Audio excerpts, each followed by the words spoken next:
완도와 더불어 함께하는 완도 주사랑교회. 오늘 우리에게 주신 하나님의 말씀은 민수기 36장 1절에서 13절까지 말씀입니다. 민수기 36장 1절에서 13절까지 우리 하나님의 말씀 한 절씩 교독해서 읽겠습니다. 요셉 자손의 종족 중 므낫세의 손자 마길의 아들 길르앗 자손 종족들의 수령들이 나와 모세와 이스라엘 자손의 수령된 지휘관들 앞에 말하여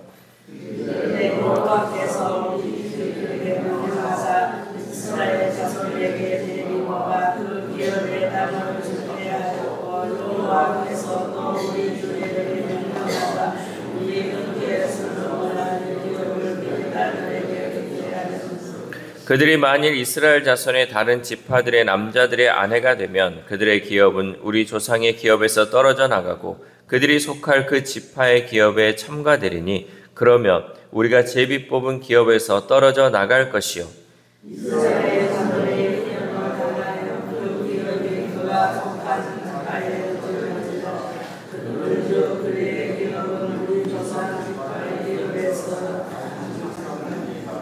모세가 여호와의 말씀으로 이스라엘 자손에게 명령하여 이르되 요셉 자손 지파의 말이 옳도다.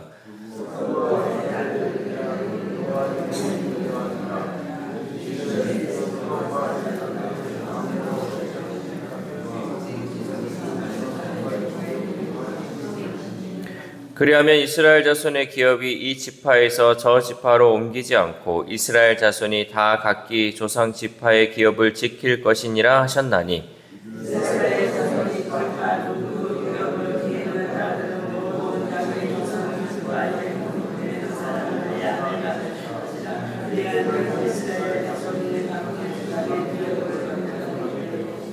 그 기업이 이 지파에서 저 지파로 옮기게 하지 아니하고 이스라엘 자손 지파가 각각 자기 기업을 지키리라.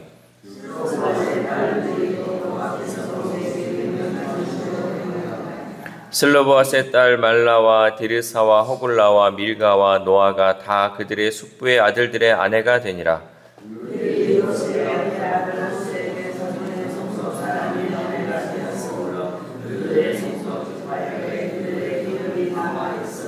같이 읽겠습니다. 이는 여리고 맞은편 요단과 모압 평지에서 여호와께서 모세를 통하여 이스라엘 자손에게 명령하신 계명과 규례니라. 아멘. 할렐루야. 오늘도 하나님 주시는 말씀을 통하여 오늘 하루 하나님의 은혜로 살아가는 귀한 하루 되시기를 소망합니다. 민수기가 언제 끝날까 했는데 드디어 오늘 이제 끝을 봅니다. 그리고 내일부터는 시편 73편부터 89편까지 다음 달 중반에 이르기까지 이제 시편 말씀을 볼 것이니까 오늘 말씀 끝나면 이제 내일부터 볼 시편 73편에 책갈피를 해놓으시면 우리가 내일부터는 또 시편 말씀을 함께 보도록 하겠습니다. 오늘 우리가 함께 읽은 이 민수기 36장은 이스라엘 자손이 약속의 땅에 들어가기 직전에 제기된 토지 상속과 관련 문제를 다루고 있습니다. 모세는 민수기 27장에서 아들 없이 죽은 사람의 유산은 반드시 딸들에게 돌아가야 한다. 또 딸이 없을 때는 그 형제 이런 식으로 해서 땅의 그 분배에 대해서 말씀하셨습니다. 이것은 므낫세 지파의 후손인 슬로보앗의 딸들과 관련된 특정 상황에서 비롯되었는데 그것이 이제 이스라엘 백성들 전체의 문제로 또한 해결되게 되었죠. 그래서 본문에서는 다른 지파의 남자와 결혼한 딸들의 유산 처분에 관한 질문이 제기되었습니다. 자, 이 아들이 없어서 딸들에게 땅을 줬어요. 땅이 이제 요만큼의 기업이 있을 거 아니에요. 근데 이 딸들이 시집을 가는데 같은 지파가 아닌 다른 지파로 시집을 가게 되면 이 땅이 결국 다른 지파의 소속으로 돼버려요. 그럼 처음에 하나님이 주신 그 지파별로의 그 영역들에 있어서 땅이 다른 지파로 이제 가버리는 문제가 생긴다는 거죠. 그래서 이 므낫세 지파들이 이런 상황에서는 어떻게 해야 합니까? 라고 이제 질문을 하는 거죠. 그래서 요셉의 아들 므낫세 지파의 족장들이 모세 앞에 나와서 땅의 상속 문제에 대해 현실적 염려를 제기하였습니다. 우리 3절 말씀 시작. 그들이 만일 이스라엘 자손의 다른 지파들의 남자들의 아내가 되면 그들의 기업은 우리 조상의 기업에서 떨어져 나가고 그들이 속할 그 지파의 기업에 첨가되리니 그러면 우리가 제비 뽑은 기업에서 떨어져 나갈 것이요. 아멘. 그들은 슬로보앗의 딸들에게 허락된 특별한 상속권이 가져올 잠재적 위험에 대해 고민하였고 여성 상속자들이 다른 지파의 남자와 결혼할 경우 하나님이 주신 기업이 다른 지파에게 넘어갈 수 있는 사실을 걱정하였습니다.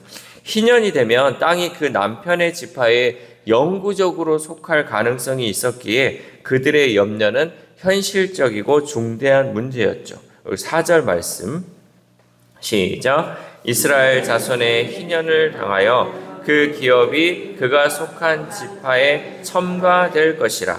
그런즉 그들의 기업은 우리 조상 지파의 기업에서 아주 삭감되리이다. 아멘. 이렇게 므낫세 지파에서 문제를 제기한 것은 그들이 유산에 대한 이기심이나 탐욕 때문이 아니었습니다.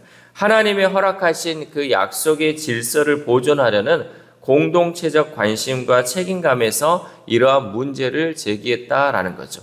그러니까 내가 이 땅을 좀 취하려고 문제를 제기한 것이 아니라 이 땅이 이 지파 하나님이 정하신 그 질서, 그 범위 안에서 꾸준히 유지되기 위해서 이러한 문제들, 현실적 문제가 발생했을 때 이러한 것을 어떻게 해결해야 하는지 그것을 보고 관심을 갖고 그 문제를 제기했다라는 거죠. 하나님께서 땅을 분배해 주실 때 각 지파의 경계를 정해 주셨고 이스라엘 백성은 이것이 하나님이 정하신 거룩한 질서이며 약속이라는 것을 명확히 인식했기에 이러한 고민들을 할 수 있었다라는 거죠. 이것은 오늘 살아가는 우리에게도 중요한 사실을 일깨워주고 있습니다. 하나님이 허락하신 것들을 우리는 신중하게 지키고 보존하며 개인의 이익을 넘어 공동체 전체의 건강한 질서와 안정을 위해 우리는 고민해야 한다라는 사실이죠. 그러니까 하나님이 주시는 것, 하나님이 우리에게 허락하신 것을 우리는 잘 지켜나가야 된다는 거죠. 그것을 빼앗겨서도 안 되고 그것을 또 내 이익을 위해서 다른 사람의 것을 취해서도 안 된다라는 거죠. 어떤 한 사람의 개인적인 명예와 이익을 위해 교회가 이용되어서도 안 되고 한 사람의 생각으로 교회가 움직여서도 안 된다라는 것이죠. 교회는 하나님의 말씀을 중심으로 생각하고 고민해야 돼요. 이거 뭐냐면 여러분 우리가 진리의 문제가 아니면 너무 고민할 필요가 없고 또 이게 진리에 관한 문제다. 그럼 우리는 심각하게 이것을 고민해 봐야 한다는 거죠. 세상이 이렇게 흘러가니까 우리가 이렇게 가는 게 아무 생각 없이 흘러가다 보면 진리를 놓칠 때가 있어요. 특별히 우리가 이제 이 다음 세대들이 여름 성경학교를 준비하는데 어느 순간 우리의 생각을 놓쳐버리면요. 진리의 문제는 생각하지 않고 아이들을 어떻게 하면 재밌게 놀까에 치우치다 보면 말씀 위주의 그 삶이 믿음의 훈련이 되지 않는다라는 거죠. 가장 먼저 생각해야 되는 것은 아이들을 어떻게 믿음으로 세워야 할까? 이것이 먼저 고민되고 그 다음에 행사 프로그램을 생각해야 되는데 어떻게 하면 이번에는 아이들을 재밌게 놀 수 있을까? 어떻게 하면 아이들을 더 이렇게 모을 수 있을까? 여기에 치우치다 보면 우리가 진리의 문제가 아닌 다른 것에 치우칠 수 있다라는 거죠. 그래서 우리는 늘 교회 안에서 여러분 세상적으로 흘러가지 않고 정말 말씀을 아이들에게 어떻게 할지 또 우리 성도들도 마찬가지. 너무 행사에 치우치다 보면 정말 한 영혼을 구원하기 위한 그런 목적이 아니라 정말 눈에 보이기 위한 사람들에게 보기 좋은 것에 치우쳐 갈 수 있다라는 거죠. 교회는요, 세상의 방식과 가치관을 가지고 세상적 이익을 위해 존재하지 않고 하늘의 가치관을 가지고 하나님과 함께 일하는 거룩한 공동체가 되어야 할 줄 믿습니다. 그래서 모세는 이 백성의 염려를 하나님께 가져갔고 하나님은 즉시 명쾌한 해결책을 주셨습니다. 우리 6절에서 7절 말씀 시작. 슬로보앗의 딸들에게 대한 여호와의 명령이 이러하니라. 이르시되 슬로보앗의 딸들은 마음대로 시집가려니와 오직 그 조상 지파의 종족에게만 시집갈지니 그리하면 이스라엘 자손의 기업이 이 지파에서 저 지파로 옮기지 않고 이스라엘 자손이 다 각기 조상 지파의 기업을 지킬 것이니라 하셨나니. 아멘. 하나님은 슬로보아스의 딸들이 같은 지파 내에서 결혼하도록 명령하셨습니다. 이 규정으로 각 지파의 기업이 다른 지파로 넘어가는 일이 미연에 방지되었습니다. 이렇듯 믿음을 지키는 과정에서 어려운 문제를 만날 때 우리는 하나님께 지혜를 구해야 합니다. 여러분, 우리가 어려운 문제를 만나면 가장 먼저 해야 되는 게 뭐라고요? 기도해야죠. 하나님께 이 문제를 내놓고, 하나님, 제가 이런 문제 가운데 있는데 우리 공동체가, 우리 믿음의 공동체가 살기 위해서는 어떻게 해야 합니까? 기도해야죠. 기도하지 않고 어떻게 하나님의 지혜를 구할 수 있습니까? 하나님께서는 간절히 하나님의 나라를 위해서, 또 믿음을 위해서 기도하고 나아가면 하나님께서 반드시 응답을 주시고 해결책을 주시는 거예요. 근데 우리의 생각, 우리의 경험으로 하다 보면 이게 우리의 생각대로밖에 안 되잖아요. 근데 하나님께 맡기면 하나님께서 반드시 우리에게 지혜를 주실 줄 믿습니다. 하나님은 우리가 신앙의 유산을 잃어버리지 않도록 가장 좋은 길을 열어주시는 분이십니다. 우리 생각으로 해결할 수 없는 문제도 하나님께 맡기면 하나님께서 해결책, 또 답을 주실 줄 믿습니다. 이렇게 슬로보아스의 딸들은 이 명령에 순종했고, 그 결과 그들의 기업이 원래의 지파 안에서 온전히 보존되었습니다. 12절 말씀 시작.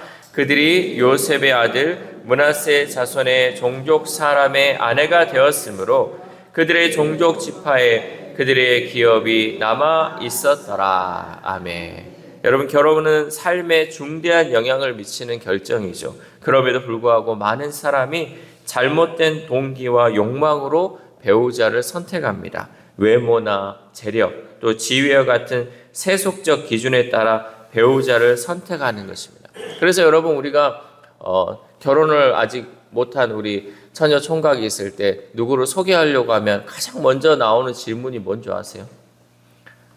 그 남자 직장이 뭐냐? 그 여자 직장이 뭐냐? 믿음 공동체 안에서도 이게 가장 먼저 나오더라고요. 그분이 신앙생활을 정말 잘하느냐, 또 부모님은 신앙생활 잘하는 믿음의 가정에서 자랐냐라고 질문하는 사람을 한 번도 못 들어봤어요. 배우자 직장이 어디냐가 물어보고 있어요. 이런 세속적인 생각으로 하다 보니까 여러분, 결국은 그렇게 해서 좋은 결혼을 하면 뭐예요? 그래, 겉으로 보기에는 잘 사는 것 같죠.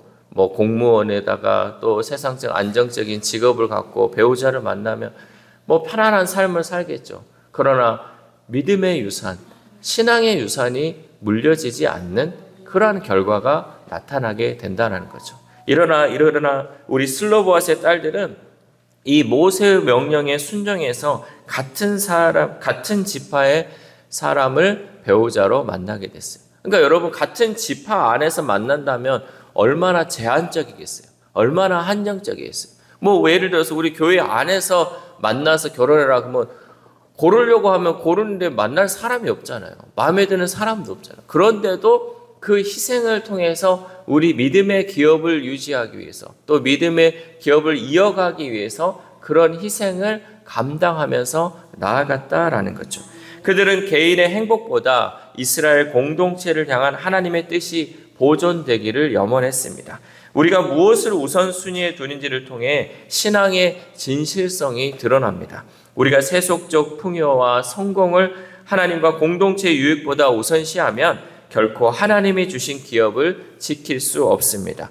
모세는 애국 왕자로서 누릴 수 있는 안락함을 버리고 이스라엘 백성을 가나안으로 인도하시는 하나님의 뜻에 헌신했습니다. 느헤미야 또한 바벨론에서 보장된 편안한 삶을 포기하고 유대 공동체의 지도자로서 예루살렘 성벽 재건에 헌신했습니다. 이처럼 자기의 이기적 욕망을 내려놓고 하나님의 뜻과 공동체의 유익을 우선시하는 마음이 하나님의 기업을 지키는 비결인 줄 믿습니다. 하나님이 우리들에게 주신 은사와 재능은 단지 개인의 만족을 위한 것이 아니라 하나님의 몸된 교회를 아름답게 세워나가는 귀한 도구인 줄 믿습니다. 여러분, 하나님이 주시는 재능이 있고요, 능력이 있다면요, 그건 나 혼자 먹고 살라고 주신 것이 아니라 하나님의 나라를 위해서, 또 하나님이 주신 그 믿음의 이 기업, 또 교회를 세워나가기 위해서 주신 줄 믿습니다. 그러므로 우리는 이것을 정말 하나님을 위해서 헌신할 수 있는 마음으로 살아가야 한다는 거죠. 우리는 우리의 은사와 재능을 아낌없이 사용해 교회 공동체를 세워나가야 합니다. 그렇게 행할 때 서로의 필요를 채워주고 함께 짐을 지는 공동체 안에서 하나님이 맡기신 기업은 더욱 견고하게 보존될 줄 믿습니다. 사랑하는 우리 사랑교회 성도 여러분, 믿음을 지킨다는 것은 단순히 선택이 아니라 하나님의 뜻에 대한 순종이며 때로는 희생을 감내하는 일이기도 합니다. 므낫세 지파와 슬로보앗의 딸들이 기업을 지키기 위해 결단했던 것처럼 우리도 하나님이 맡기신 신앙의 유산을 끝까지 지켜야 할 줄 믿습니다. 그러기 위해서 우리는 세상의 가치와 타협하지 않고 믿음을 지켜야 합니다. 그러면 하나님께서 반드시 우리에게 길을 열어주시고 지혜를 주실 것입니다. 이 새벽 우리가 함께 기도할 때 하나님, 내가 나만을 위해 하나님이 주신 은사와 재능을 사용하지 않고 하나님의 나라와 교회를 위해, 그리고 하나님이 세우신 기업을 위해 내 은사와 재능을 사용하게 해달라고 기도합시다. 그래야 믿음의 유산을 지키고 또한 그 믿음을 다음 세대에도 전달할 수 있게 해달라고 기도했으면 좋겠습니다. 또한 오늘 하루를 살아감에 있어서 하나님이 나에게 허락하신 것들에 대해 감사하며 그것들을 잃어버리지 않고 잘 지켜나갈 수 있도록 성령님과 동행하는 저와 여러분 되시기를 주님의 이름으로 소망합니다. 기도하겠습니다. 하나님 감사합니다. 오늘 이렇게 민수기 36장을 통하여서 이제 민수기의 마지막 장을 살펴볼 수 있도록 인도하여 주심에 감사를 드립니다. 민수기를 통하여 주신 그 은혜 하나님 잃어버리지 않게 하시고 이것을 한 귀로 듣고 한 귀로 흘려버리는 것이 아니라 이것을 내 마음밭에 새김을 통하여서 거룩한 주의 공동체를 세우기에 힘쓰는 우리 주사랑 공동체 될 수 있도록 도와주시옵소서. 이것이 다른 사람이 지켜져야 행하는 것이 아니라 내가 하나님 말씀을 순종하고 내가 헌신하고 내가 희생하며 나아갈 때 이 아름다운 공동체가 이루어지는 것을 이루어질 줄 믿습니다. 하나님, 우리의 이 자발적 헌신을 통하여서 믿음의 공동체가 든든히 세워지게 하시고 믿음의 유산이 다음 세대까지 잘 전달될 수 있도록 도와주시옵소서. 특별히 아픈 환우들을 위해서도 하나님 기도합니다. 하나님, 이 시간도 치유의 광선을 발하여 주심을 통하여서 온전한 회복과 치유가 일어나게 하시고 그 몸에 있는 그 질병 또 사고로 인한 하나님 그 아픔들이 다 사라짐을 통하여서 온전히 하나님의 은혜였음을 고백할 수 있는 우리 환우들의 삶이 될 수 있도록 도와주시옵소서. 또한 우리의 다음 세대에 우리의 자녀들이 있습니다. 하나님, 결혼하지 못한 우리의 자녀들이 있다면 하나님 믿음의 배우자들 만남을 통하여서 그 신앙의 유산을 잃어버리지 않게 하시고 끝까지 믿음을 지켜가는 믿음의 기업들로 세워져 나갈 수 있도록 하나님 도와주시옵소서. 또한 오늘 하루를 살아갑니다. 하나님, 이 오늘 하루의 삶이 하나님 나에게 주어진 이 삶 하나님 그저 흘려보내는 하루가 되지 않게 하시고 말씀의 순종함을 통하여서 하나님이 주신 귀한 하루 이 시간들을 소중하게 사용하여서 하나님의 영광을 위해 쓰임받는 귀한 하루 될 수 있도록 도와주시옵소서. 이 모든 말씀 우리를 구원하여 주신 예수 그리스도의 이름으로 기도드립니다. 아멘.